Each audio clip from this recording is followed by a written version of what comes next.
رات جاگنے کو بہت سارے لوگ رات جاگتے ہیں، لیکن اس رب ذوالجلال کے گھر میں جاگنا یہ سب کے بس کی بات نہیں ہے۔ رب تبارک و تعالی جس پر فضل کرے، جس پر رحم فرمائے اور جس کے لیے اپنے گھر کے دروازے کھلے رکھے، وہی اندر بیٹھ سکتا ہے اور وہی اندر آ بھی سکتا ہے۔ اور ایک بات یاد رکھیں کہ اس قدیر و جبار خدا کے گھر میں آپ بیٹھے ہیں، جب تک مولا نہ چاہے دنیا کی کوئی طاقت آپ کو مسجد سے باہر بھی نہیں کر سکتی۔ میرا رب کریم جب تک چاہے گا آپ مسجد میں بیٹھے رہیں گے انشاءاللہ العزیز۔ آج کی شب عبادتوں کے سلسلے میں جیسے مشہور ہے، معروف ہے، ہم عبادت بھی کریں گے، دعا بھی کریں گے، اور خاص طور پر میں بہت زیادہ طویل بیان کرنے کی کوشش نہیں کروں گا۔ آپ حضرات کو عبادتوں کے لیے میں فارغ کرنا چاہوں گا، لیکن شروع میں جن چیزوں کی ضرورت ہے توجہ سے سن لیں۔ پہلی بات تو یہ ہے کہ لوگوں کو شب برات کے معنی نہیں معلوم، یا اگر معلوم ہے تو اس میں کئی لوگ سوال جواب، اعتراض جواب، بلکہ بہت سارے بیچارے آج ہمارے محلوں میں واٹس ایپ کے مناظر بھی موجود ہیں۔ مناظرے، بڑے بڑے مناظرے ہو جاتے ہیں واٹس ایپ کے اندر یا فیس بک کے اندر۔ ایسا لگتا ہے کہ سارے علم کا خزانہ انہی کے پاس آیا ہوا ہے، دو چار کتابوں کا منہ بھی نہیں دیکھا، اور اس کی صحت، روایت، سند کے بارے میں بات چیت کرتے ہیں۔ سب سے پہلی بات میں گزارش یہ کرنا چاہوں گا، علامہ اقبال نے بہت اچھے انداز میں کہا تھا، وہ اندھیرا ہی بھلا تھا کہ قدم راہ پہ تھے۔ وہ اندھیرا ہی بھلا تھا کہ قدم راہ پہ تھے، روشنی لائی ہے منزل سے بہت دور ہمیں۔ کبھی کبھار ہم اس اندھیرے کو یاد کرتے ہیں جب موبائل نہیں تھا، یا پھر سوشل نیٹ ورک کے اتنی تمام خرافات نہیں تھی۔ اگر آ بھی گئی ہیں تو کوئی حرج نہیں، لیکن اس کا اللہ ہمیں صحیح استعمال کی توفیق عطا کرے۔ ورنہ اکثر کو دیکھا گیا ہے کہ اس میں ایسا ڈوبتے چلے جا رہے ہیں کہ انہیں کئی لوگوں کو میں نے گمراہ ہوتے ہوئے بھی دیکھا، بھٹکتے ہوئے بھی دیکھا۔ اس لیے میں گزارش یہ لے کر سب سے پہلے آپ کے سامنے حاضر ہوں، آپ کے لیے اس زمانے میں حلال اور حرام کو معلوم کرنا، فرض اور واجب کو معلوم کرنا اتنا ضروری ہے۔ بس اتنی معلومات حاصل کر لو اور اپنی زندگی گزار لو۔ زیادہ ڈیپ میں جانا اسلام کے اگر شوق ہے تو پھر عالم بن جاؤ، پورا عالم کورس کر لو۔ اگر بہت زیادہ شوق ہے اسلامی معلومات پر ڈسکس کرنے کا، ایک دوسرے سے بات چیت کرنے کا، تو پھر عالم بن جاؤ۔ اور بغیر علم کے جو اسلامی معاملات میں بحث کرتا ہے وہ ظالم بن جاتا ہے، وہ دین سے نکل جاتا ہے، اسے اس کا پتہ تک نہیں چلتا۔ آج کچھ لوگ سب سے پہلے شب برات پر اعتراض کر رہے ہیں، اور ہوگا بھی بہت سارے لوگوں کو، اس لیے کہ نوری محفل پہ چادر تنی نور کی، جس کے متعلق کہا گیا کہ نور پھیلا ہوا آج کی رات ہے، وہ تو صرف مدینہ مسجد میں نظر آ رہی ہے، یا تو پھر الحمدللہ جہاں اہل سنت و جماعت ہیں وہاں نوری محفل ہے، اور بہت ساری جگہوں پر آج کالی محفل بھی ہے کہ وہاں پر کوئی چہل پہل تک نہیں، سناٹا نظر آ رہا ہے۔ حتیٰ کہ بڑی عجیب بات ہے کہ آج قبرستان والوں میں بھی محفل ہے۔ آج کی رات تو قبرستان میں بھی چہل پہل ہے، مردے بھی خاموش نہیں ہیں۔ لیکن دنیا میں رہتے ہوئے کچھ لوگوں کی مسجدیں قبرستان سے بھی بدتر بنی۔ پہلی بات میں دلیلوں کی طرف آؤں گا کہ شب برات کہاں سے ثابت ہے، قرآن سے ثابت ہے کہ حدیث سے ثابت ہے۔ لوگ ان تمام معاملات پر اتنا ڈسکس کر رہے ہیں، خرافات اور خواہ مخواہ کی ذہنی خلیش میں مبتلا ہیں۔ ان کے لیے میں چند چیزیں لے کر کے آیا ہوں۔ پہلی بات تو یہ ہے، مجھے معلوم ہے یہ میری فیلڈ نہیں کہ میں ممبر رسول پر بیٹھ کر جب تقریر کرتا ہوں تو میری عادت یہ ہوتی ہے کہ آپ کو جس چیز کی ضرورت ہے وہ ضرورت میں پوری کر کے جاؤں. آپ کو جن معاملات کی ضرورت ہے میں وہ دینا چاہتا ہوں گفتگو سے. لیکن کچھ لوگوں کو سند، روایت، ثبوت، پروف کی ضرورت پڑتی ہے، تو در حقیقت یہ جگہ نہیں ہے وہ تمام چیزیں پیش کرنے کی. پھر بھی آج ریکارڈنگ ہو رہی ہے، میں چاہوں گا کہ ان سب کے سامنے یہ چیزیں بھی پیش کریں، اس لیے کہ کچھ لوگوں نے یہ چیلنج کیا قرآن و حدیث سے یہ ثابت نہیں شب برات، یہ جھوٹا الزام ہے. قرآن سے ثابت نہیں، حدیث سے ثابت نہیں. سب سے پہلے میں نے خطبے کے بعد آیت پڑھی. اللہ تعالیٰ فرماتا ہے، یہ 26ویں پارے کی آیت، حامیم والکتاب المبین، 25ویں پارے میں، انا انزلناہ فی لیلۃ مبارکۃ انا کنا منذرین. اللہ فرماتا ہے اور کتاب مبین کی قسم، اللہ تعالیٰ نے قرآن عظیم کی قسم یاد فرمائی. اس کے بعد فرماتا ہے کہ ہم نے اس کو مبارک رات میں نازل فرمایا. اس کے متعلق دو قول ہیں. مفسرین فرماتے ہیں لیلۃ مبارکہ جو قرآن میں لفظ آیا ہے اس سے مراد شب قدر بھی ہے، اور بعض مفسرین فرماتے ہیں اس سے مراد شب برات بھی ہے، کیونکہ آگے کی آیت میں رب تعالیٰ فرماتا ہے فیہا یفرق کل امر حکیم، اس رات میں ہر حکمت والے معاملے کی تقسیم ہوتی ہے. رب تبارک و تعالیٰ اپنی جانب سے جو معاملات تقسیم فرماتا ہے وہ آج کی رات یہ ہو گئی قرآن پاک سے. میں نے آیت تلاوت کی ہے، جسے چاہیے وہ بعد میں ریکارڈنگ سے حاصل کر لیں. اب شعبان کی اس 15ویں شب کا اہتمام کرنا، پہلی بات ثبوت کی طرف بعد میں چلتے ہیں. اپنے دل سے پوچھو کہ یہاں کون سا غلط کام ہو رہا ہے. کیا تمہارا ضمیر اس بات کو گوارا کرتا ہے کہ تمہاری اس پوری محفل کو کوئی یہ کہے یہ گندی محفل ہے؟ معاذ اللہ رب العالمین. مسجد میں بیٹھنا، اللہ تعالی کا ذکر سننا، یا پھر عبادت کے لیے رات جاگنا، ذکر کرنا، تسبیح کرنا، چھوڑو. کسی بھی ثبوت اور سند کے بغیر تم اپنے دل سے پوچھو کیا یہ غلط راستہ ہو سکتا ہے؟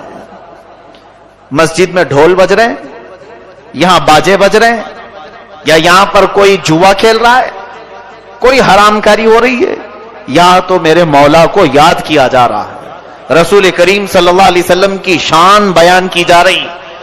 تو حدیث پاک میں تو یہ ہے، اللہ کے نبی صلی اللہ علیہ وسلم فرماتے عند ذکر الصالحین تنزل الرحمہ، جب اللہ کے نیک بندوں کا ذکر ہوتا ہے تو رحمتیں اترتی ہیں.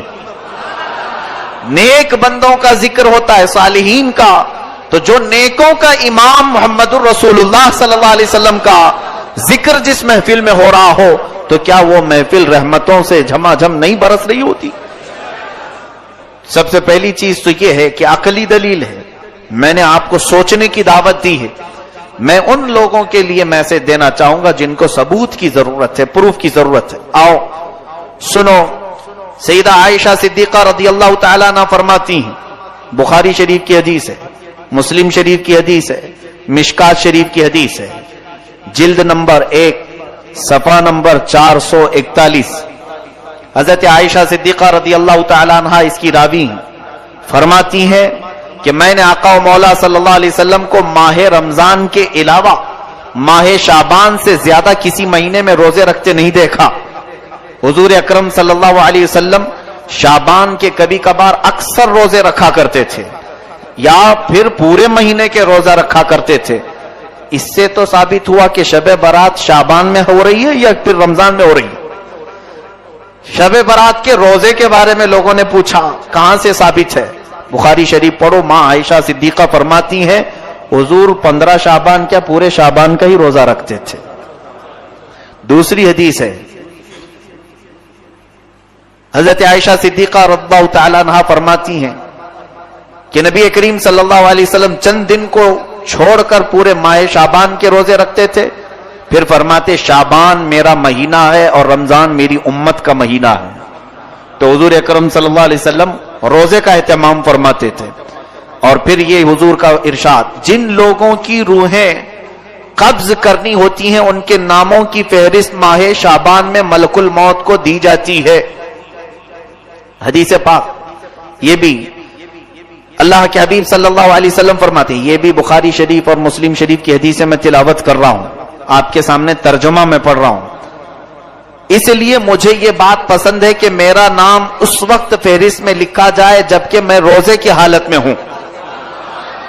نبی کونین صلی اللہ علیہ وسلم فرماتے ہیں 15ویں شب کو، یعنی جو شب آج یہاں بیٹھے ہیں آپ، سال بھر جتنے مرنے والے ہیں ان کے ناموں کی فہرست ملک الموت کو دی جاتی ہے. اگلے سال تک اتنے لوگوں کی روحیں تمہیں قبض کرنا ہے. تو حضور پاک صلی اللہ علیہ وسلم فرماتے ہیں میرا نام اگر فہرست میں لکھا جا رہا ہو تو اس حالت میں لکھا جائے کہ میں روزے کی حالت میں ہوں یا میں عبادت کی حالت میں ہوں.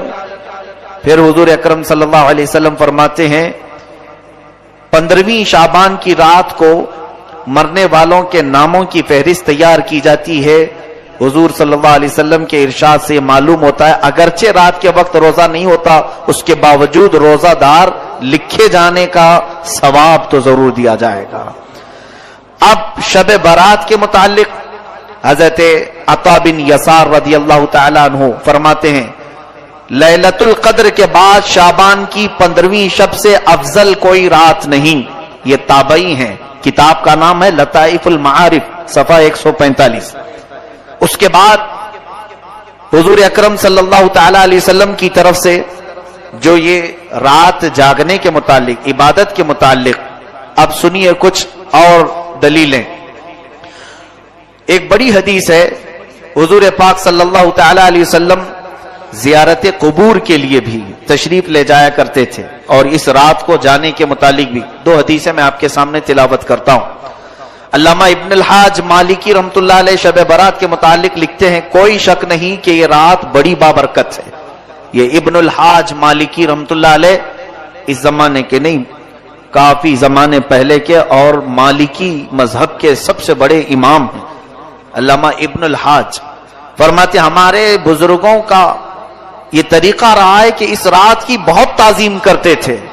اس کے آنے سے قبل اس کے لیے تیاری ایسی کرتے کہ جب وہ رات آ جاتی تو خوش اور جذبے سے اس کا استقبال کرتے اور پوری رات عبادت میں گزارا کرتے.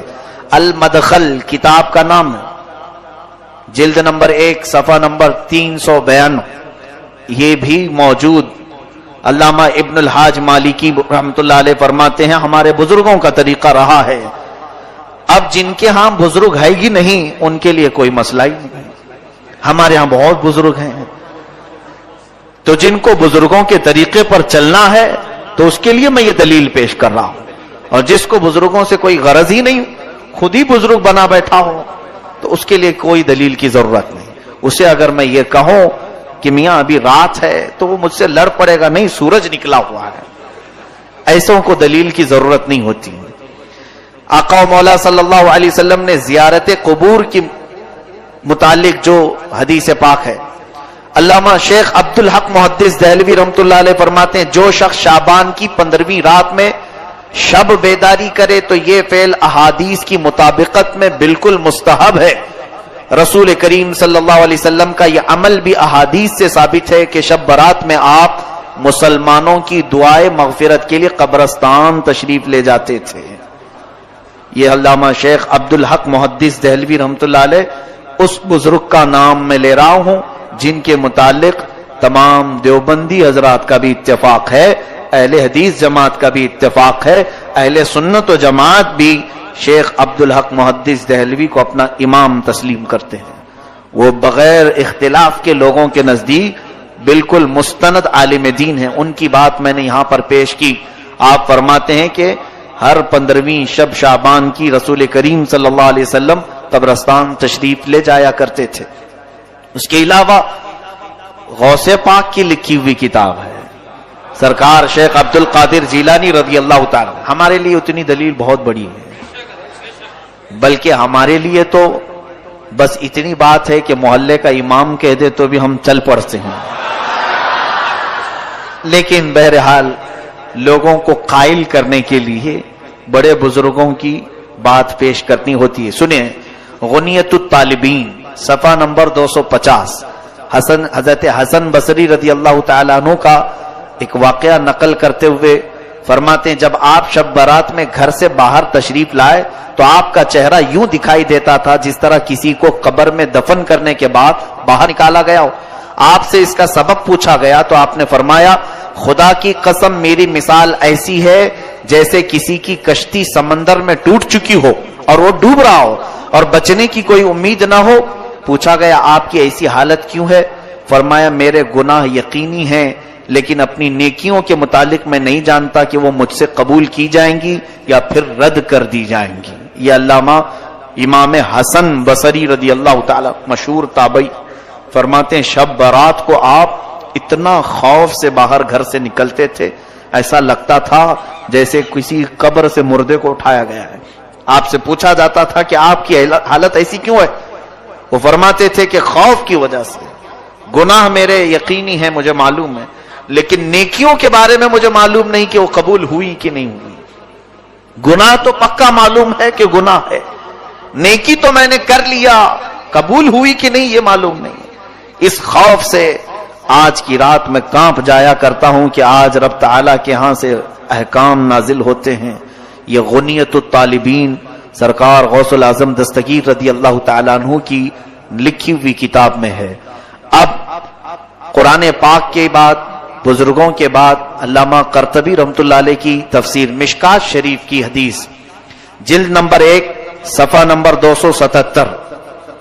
بعض لوگوں کو یہ عادت ہے جھوٹے اس طرح سے بیان کرتے ہیں. بہت سارے لوگ انٹرنیٹ کے مبلغ یا پھر واٹس ایپ اور فیس بک کے بڑے چیٹر لوگوں کو ایسا بیوقوف بناتے ہیں. میں آپ کو جو چیز پیش کر رہا ہوں وہ اوتھینٹک ہے, مجھ سے سوال کر سکتے ہیں آپ بعد میں بھی. مشکات شریف حدیث کی بڑی کتاب ہے, اس کی پہلی جلد صفحہ نمبر 277. حضرت عطا بن یسار رضی اللہ تعالیٰ فرماتے ہیں شعبان کی 15ویں رات میں اللہ تعالیٰ ملک الموت کو ایک فہرست دے کر حکم فرماتا ہے جن جن لوگوں کے نام اس میں لکھے ہیں ان کی روحوں کو آئندہ سال تک مقررہ وقتوں پر قبض کر لو. تو اس شب میں لوگوں کے حالات یہ ہوتے ہیں کہ کوئی باغیچے میں درخت لگانے کی فکر کر رہا ہے, کوئی شادی کی تیاریوں میں مصروف ہوتا ہے, کوئی کوٹھی بنگلہ بنوا رہا ہوتا ہے, حالانکہ ان کے نام مردوں کی فہرست میں لکھے جا چکے ہوتے ہیں. یہ حدیث کا ترجمہ میں نے پڑھا ہے, مشکات شریف کی حدیث. اس کے بعد مصنف عبد الرزاق, یہ بھی کتاب حدیث کی ہے, جلد نمبر 4 صفحہ نمبر 317. یہ حدیث کی کتاب ہے. فرماتے ہیں حضرت اس کے بعد اور ایک کتاب الجامع لاحکام القرآن شعب الایمان للبیہقی, امام بیہقی رحمۃ اللہ تعالی علیہ کی کتاب, حدیث کی بہت مشہور و معروف کتاب, تقریباً 12 جلدوں پر ایک کتاب ہے. شاید یہاں بہت سارے لوگ دیکھے بھی نہیں ہوں گے اس کتاب کو. بڑی کتاب ہے امام بیہقی کی شعب الایمان. اس میں فرماتے ہیں حضرت عثمان بن محمد رضی اللہ عنہ سے مروی ہے سرکار مدینہ صلی اللہ علیہ وسلم نے فرمایا ایک شعبان سے دوسرے شعبان تک لوگوں کی زندگی منقطع کرنے کا وقت اس رات میں لکھا جاتا ہے, یہاں تک کہ انسان شادی بیاہ کرتا ہے اور اس کے بچے پیدا ہوتے ہیں حالانکہ اس کا نام مردوں کی فہرست میں لکھا جا چکا ہوتا ہے. شعبان کے متعلق اتنی حدیثیں ہیں کہ بیان کروں تو ابھی صبح ہو جائے. ابھی سنیں اور تھوڑی بات. یہ مغفرت کی رات ہے. شب برات کی خصوصیت کے متعلق حضرت عائشہ صدیقہ رضی اللہ تعالی عنہا سے ایک روایت فرماتی ہیں 15ویں شب شعبان کی میں رات کو بیدار ہوئی تو دیکھا حضور صلی اللہ علیہ وسلم نہیں تھے میرے حجرے میں. میں ڈھونڈتی ہوئی باہر نکل آئی تو دیکھا کہ حضور پاک صلی اللہ علیہ وسلم جنت البقیع میں ہے, قبرستان. تو جنت البقیع قبرستان سے باہر نکل رہے تھے تو حضرت عائشہ ڈھونڈتی ہوئی وہاں تک پہنچی. رسول کریم صلی اللہ تعالی علیہ وسلم سے آپ نے پوچھا کہ آقا و مولا اس وقت آپ کا یہاں آنا؟ حضور کرم صلی اللہ علیہ وسلم نے حضرت عائشہ سے کہا تم اتنی گھبراتی کیوں ہو؟ کیا تمہیں اس بات کا ڈر ہے کہ اللہ اس کے رسول تمہارے ساتھ کوئی خلاف فیصلہ کریں گے؟ تو حضرت عائشہ صدیقہ فرماتی نہیں, میں یہ دیکھنے آئی تھی